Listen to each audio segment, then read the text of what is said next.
কিছু জানার পরেও তুমি আবার নতুন করে একটা সম্পর্কের জন্য লড়াই করতে বলছো বাবা? মহারাজ, মহারাজ, আমার কথা শোন মহারাজ। এই পূজারিনী পারবে এই সংসারটাকে, তোর জীবনটাকে বদলে দিতে। তুই দেখে নিস, মিলিয়ে নিস আমার কথা। এই অবাঞ্ছিত সম্পর্কটাকে শেষ করতেই হবে।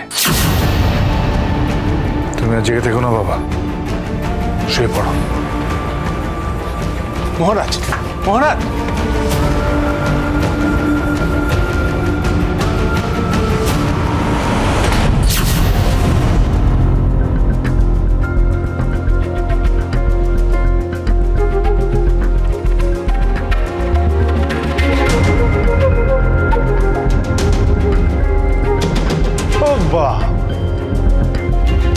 এটা আমার ঘর নাকি? হ্যাঁ, এটাই আমার ঘর। এক রাতেই নিজের ঘর একেবারে চিনতেই পারছি না, অচেনা হয়ে গেল। কি ওনাকে তো স্বাভাবিক লাগছে না, নেশা করে এসেছেন।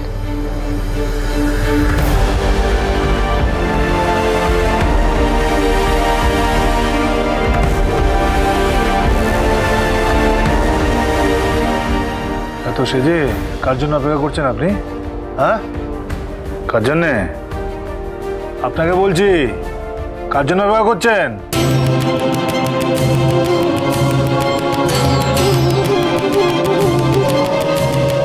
আর কোনো মোর্চা হবে না এখানে। খুলে ফেলুন, খুলে ফেলুন এসব সাজ। ওভাবে হুকুম করছেন কাকে? পৃথিবীটা আপনার আদেশে চলবে না। আচ্ছা, তাই নাকি? আর আপনি যদি মদ খেয়ে ঘরে এসে থাকেন তাহলে এক্ষুনি এখান থেকে চলে যান। যা করেছি বেশ করেছি, বেশ করেছি।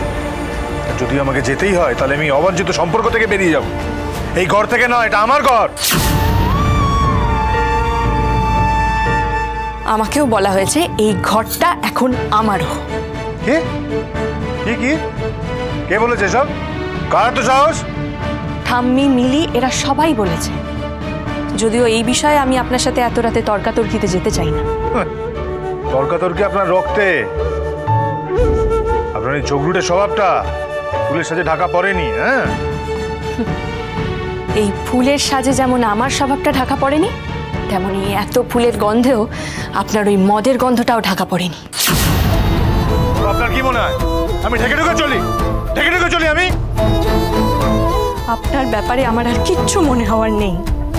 আপনি মদ খেয়েই ঘরে থাকতে পারবেন না, বাস। বাস?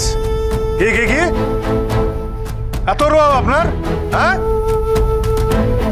উড়ান সোম থেকে রবি প্রতিদিন রাত ৮টায় স্টার জলসায় ও ডিজনি প্লাস হটস্টারে।